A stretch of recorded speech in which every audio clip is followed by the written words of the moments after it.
श्री शिवाय नमस्तु भीम हर हर महादेव। स्वागत है आपका हमारे चैनल सनातन धर्म का संसार पर। दोस्तों, आप सभी लोग जानते हैं कि 22 मार्च 2024 को है होली का प्रदूषण व्रत। दोस्तों, इसे रंग भरा प्रदूष व्रत भी कहते हैं।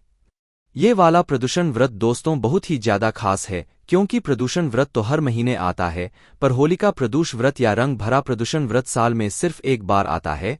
और इस दिन की महत्वता भी बहुत ही ज्यादा बड़ी होती है, और इस दिन हम भगवान शिव जी को बहुत ही आसानी से प्रसन्न भी कर सकते हैं, क्योंकि इस दिन का महत्व भी बहुत ही बड़ा होता है।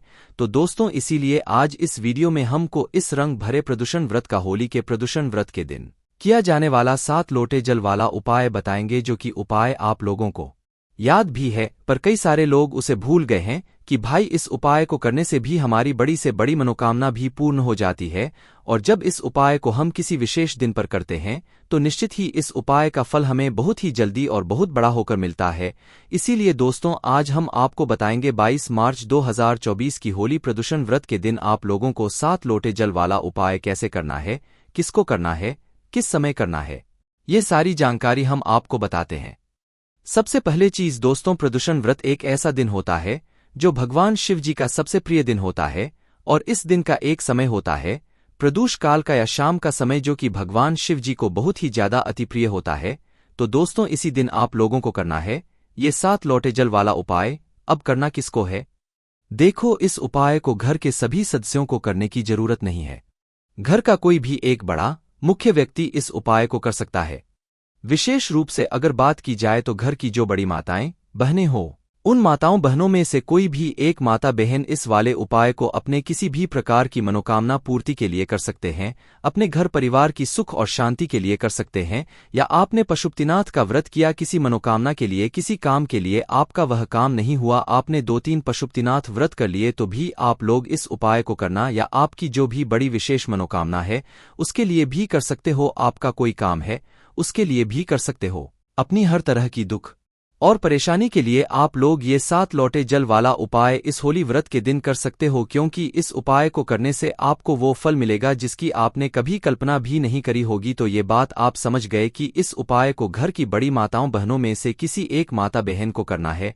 अगर किसी कारणवश घर में माता बहनें उपस्थित ना हो तो उस जगह पर फिर घर का कोई बड़ा व्यक्ति भी इस वाले उपाय को कर सकता है ना। अब बात आती है कि ये 7 लोटे जल वाला उपाय हमें इस होली के प्रदूषण व्रत या रंग भरे प्रदूषण व्रत के दिन किस समय करना है? सुबह के समय करना है कि शाम के समय करना है? तो देखिए, वैसे तो प्रदूषण व्रत का जो दिन होता है इस दिन शाम का समय प्रदूषकार का समय बहुत ही उत्तम माना जाता है। पर दोस्तों, इस उपाय में क्या है? शिवजी पर जल चढ़ रहा है और शाम के समय भगवान शिवजी आनंद में बैठे होते हैं, उनका श्रृंगार हो चुका होता है। और कई सारे मंदिरों में शिवजी पर जल नहीं चढ़ाने दिया जाता है, मतलब एक तरीके से श्रृंगार में आनंद में बैठे होते हैं भगवान शिव जी इस वजह से। तो दोस्तों, इस उपाय को आपको करना है सुबह के समय, शाम के समय नहीं करना है। सुबह के समय कब से कब तक के बीच में कर लोगे? जितना जल्दी हो सकता है उतना जल्दी सुबह इस उपाय को करने की कोशिश करना। बाकी अगर थोड़ा बहुत लेट भी हो जाए, 10, 11, 12 भी बज जाए तो भी उपाय को कर लेना, कोई दिक्कत वाली आपको उपाय का फल जरूर मिलेगा। तो यहां पर आपको ये उपाय की सारी जानकारी पता चल गई होगी। अब हम समझते हैं कि इस उपाय को आपको करना कैसे है। तो देखिए, सबसे पहले हम लोग उपाय की सामग्री जान लेते हैं। उपाय की सामग्री को आप थोड़ा ध्यान से समझ लेना, तभी आप लोग उपाय को अच्छे से कर पाओगे। देखो, 7 लोटे जल वाला उपाय है, नाम में ही समझ आ रहा है कि इस उपाय में हमें 7 लोटे जल की आवश्यकता पड़ेगी।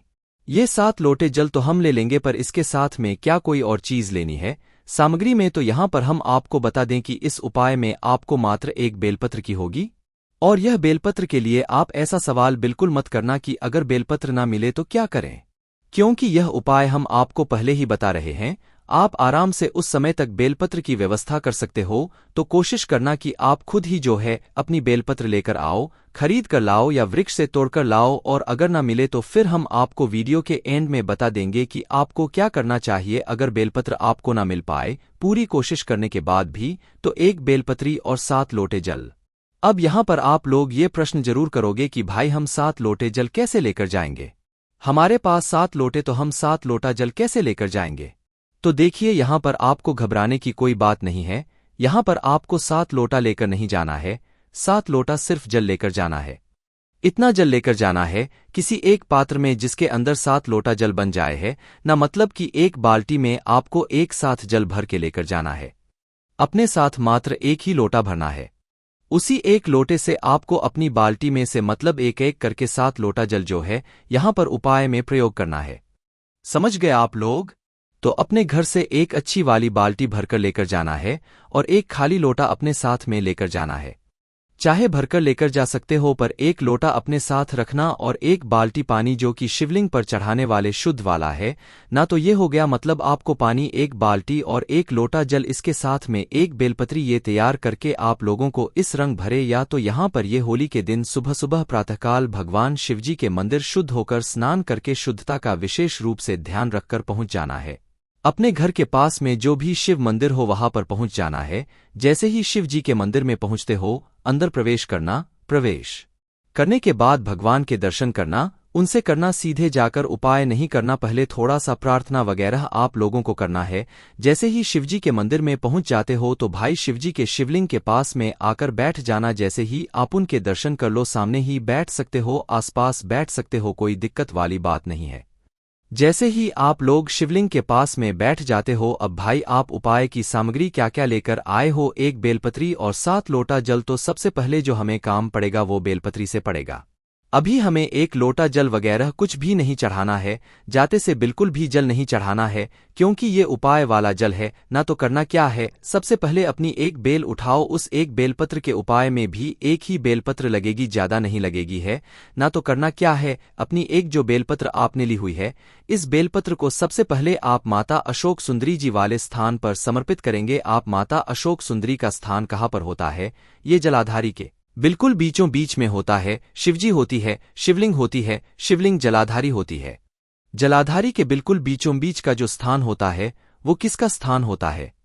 वो होता है माता अशोक सुंदरी जी का स्थान है ना। माता अशोक सुंदरी के स्थान पर आपको सबसे पहले इसी एक बेलपत्र को समर्पित करना। बस ध्यान इस बात का रखना कि इस बेलपत्री की डंडी का मुख जलाधारी की तरफ हो, जहां से जल बहता है नीचे गिरता है, और बीच वाली बड़ी पत्ती का मुख शिवलिंग की तरफ हो। इस तरीके से उस बेलपत्र को आपको जो है माताजी वाले स्थान पर या जलाधारी के बिल्कुल बीचों बीच में समर्पित कर देना है। समर्पित करने के बाद कुछ 5 से 10 सेकंड तक उस बेलपत्र को वहीं पर माता शुभ सुंदर जी वाले स्थान पर समर्पित रहने दो। उसके बाद जैसे ही 5 से 10 मिनट हो जाते हैं और 5 से 10 मिनट के अंदर आप भगवान शिव जी के नाम का जाप करते रहिएगा। जैसे ही 5 से 10 सेकंड मिनट नहीं होंगे, यहां पर 5 से 10 सेकंड हो जाते हैं, तो बाद आपको इस बेलपत्र को माता अशोक सुंदरी जी वाले स्थान से उठाना है और उठाने के बाद इसी एक बेलपत्र को आपको शिवलिंग पर चढ़ाना है। यहां पर आपको 2 बेलपत्र नहीं लानी है, एक ही लानी है। और एक बेलपत्र को पहले माता अशोक सुंदरी वाले स्थान पर चढ़ाना है, फिर उसी बेलपत्र को 5 से 10 सेकंड बाद उठाना है और इसी शिवलिंग पर चढ़ाना है। बस शिवलिंग पर चढ़ाते समय इस बात का ध्यान रखना है कि आप जिस तरफ से भी इस बेलपत्र को शिवलिंग पर चढ़ा रहे हो उस तरफ आपकी इस बेलपत्र की डंडी का मुख नहीं होना चाहिए। आपकी विपरीत दिशा में इस बेलपत्र की डंडी का मुख होना चाहिए। मतलब कि विपरीत दिशा में डंडी का मुख होगा तो बीच वाली बड़ी पत्ती का मुख इस बेलपत्र की आपकी तरफ हो जाएगा। तो आपके सामने की जो दिशा हो, सामने की दिशा में आपको इस बेलपत्र की डंडी का मुख करके फिर इसे शिव जी की शिवलिंग पर समर्पित कर देना है। जैसे ही दूसरे नंबर की बेलपत्र को मतलब दूसरी यह जो बारी में आप लोग समर्पित कर रहे हो, पहले आपने एक ही बेलपत्र माता पर चढ़ाई, फिर उसी बेलपत्र को उठाएं, शिवलिंग पर चढ़ाएं, डंडी का भाग अपनी विपरीत दिशा में करके चढ़ा दिया। इसके बाद में आप लोग अपना एक लोटा जल और एक जो बाल्टियां भरकर लेकर आए हो उपाय के लिए वो निकाल लो। अब क्या है, जो आप बाल्टी में आप पानी लेकर आए हो और जो लोटा लेकर आए हो, उस लोटे से जो है आप लोगों को एक एक लोटा जल उसी बेलपत्र के ऊपर भगवान शिव जी के शिवलिंग के ऊपर धीरे धीरे करके एक धारा से चढ़ा देना है। जल्दबाजी में जल नहीं चढ़ाना है।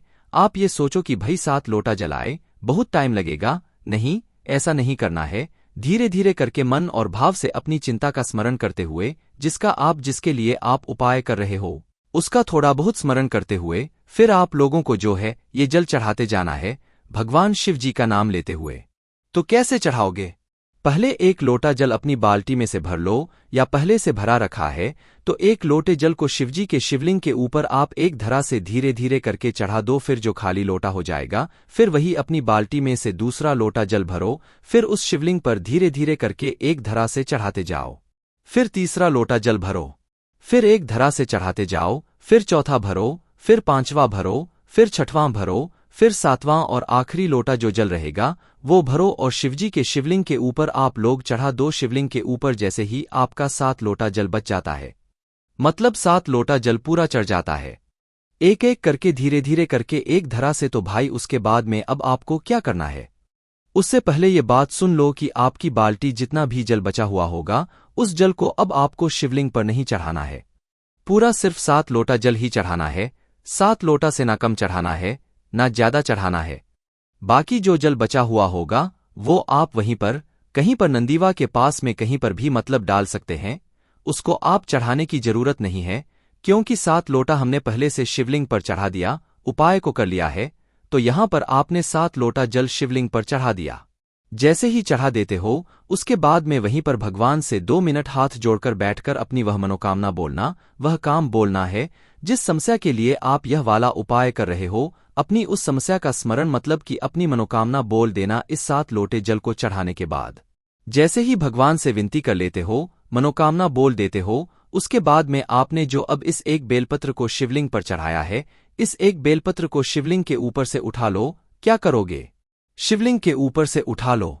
उठाने के बाद भगवान से पहले निवेदन करके, भगवान से प्रार्थना करके अपनी मनोकामना बोलते हुए इस बेलपत्र को उठाना है। भगवान शिव जी का आशीर्वाद समझते हुए, भगवान शिव जी का आशीर्वाद समझते हुए इस बेलपत्र को उठा लेना है और उठाकर सुरक्षित भगवान से आशीर्वाद लेकर धोख देकर इस बेलपत्र को अपने घर पर आना है। अपने घर पर जब आप इस बेलपत्र को लाओगे तो भाई जिस दिन भी आप इस बेलपत्र को ला रहे हो प्रदोषण व्रत के दिन, तो भाई इस दिन से इस बेलपत्र को आप अपने घर में या तो 11 दिन तक रखो या 21 दिन तक रखो। आपके पास 2 ऑप्शन है। 11 दिन भी इस एक बेलपत्र को अपने घर में रख सकते हो उपाय वाली को, और 21 दिन तक भी आप इस बेलपत्र को अपने घर पर रख सकते हो। किस स्थान पर रखोगे? जो आपके भगवान वाले स्थान है या जो शुद्ध स्थान है, तो आपको इस बेलपत्र को अपने घर पर लेकर आना है और घर पर ले जाकर किसी भी शुद्ध वाले स्थान या भगवान वाले स्थान पर रख देना है। और या तो 11 या तो 21 दिन कोई भी एक्शन लेना। हम उदाहरण के लिए 11 दिन लेते हैं। 11वें दिन जैसे ही हो जाते हैं, जैसे ही 21 दिन हो जाते हैं, तो भाई 11वें या 21 दिन आप लोगों को क्या करना है कि अपनी वह बेलपत्र उठाना है। उठाकर आपके घर के पास में अगर कोई नदी है तो वहां पर जाना है, कोई तालाब सरोवर है तो भी वहां पर जाना है, और बावड़ी वगैरह है, कुआं वगैरह है तो वहां पर जाना है, और वो भी नहीं है तो भाई आपके घर के आसपास जो पेड़ वृक्ष है, पीपल का, आंवले का, इन सब वगैरह का, तो भाई आपको वहां पर जाना है, किसी भी एक जगह पर जाना है इस बेलपत्र को लेकर, और इस बेलपत्र का जाकर आपको विसर्जन कर देना है। ठीक है? नदी में जा रहे हो तो नदी में करना, किसी भी एक जगह पे जाना है। सरोवर में जा रहे हो, सरोवर में, तालाब में जा रहे हो, तालाब में, कुएं में जा रहे हो तो, या बावड़ी में जा रहे हो तो वहां पर। इसके बाद में अगर ये सभी जगह भी नहीं है तो भाई आपके घर के आसपास जो वृक्ष हो, जैसे कि आंवले का, पीपल का, बेलपत्र का, शमी का, तो भाई इस वृक्ष के नीचे भी जाकर आप इस बेलपत्र का जो है विसर्जन कर सकते हैं। और विसर्जन करते समय भी आप भगवान से प्रार्थना कर लेना, अपनी वह मनोकामना बोल देना जिस मनोकामना के लिए आप लोग अपना यह वाला उपाय कर रहे हो। नदी में कर रहे हो, पवित्र नदी में कर रहे हो तो इस बेलपत्र का विसर्जन कर देना, वो चली जाएगी। और भगवान से निवेदन कर लेना, विनती कर लेना, और ये आपका ये वाला उपाय यहां पर पूरा हो जाता है। दोस्तों, इस उपाय को करने के बाद निश्चित ही आपको इस उपाय का फल बहुत जल्दी और बहुत बड़ा होकर मिलेगा। बाकी दोस्तों, इस उपाय करने में अगर आपको कोई भी दिक्कत समस्या आती है तो कमेंट करके पूछ सकते हैं। श्री शिवाय नमस्तु भीम, हर हर महादेव।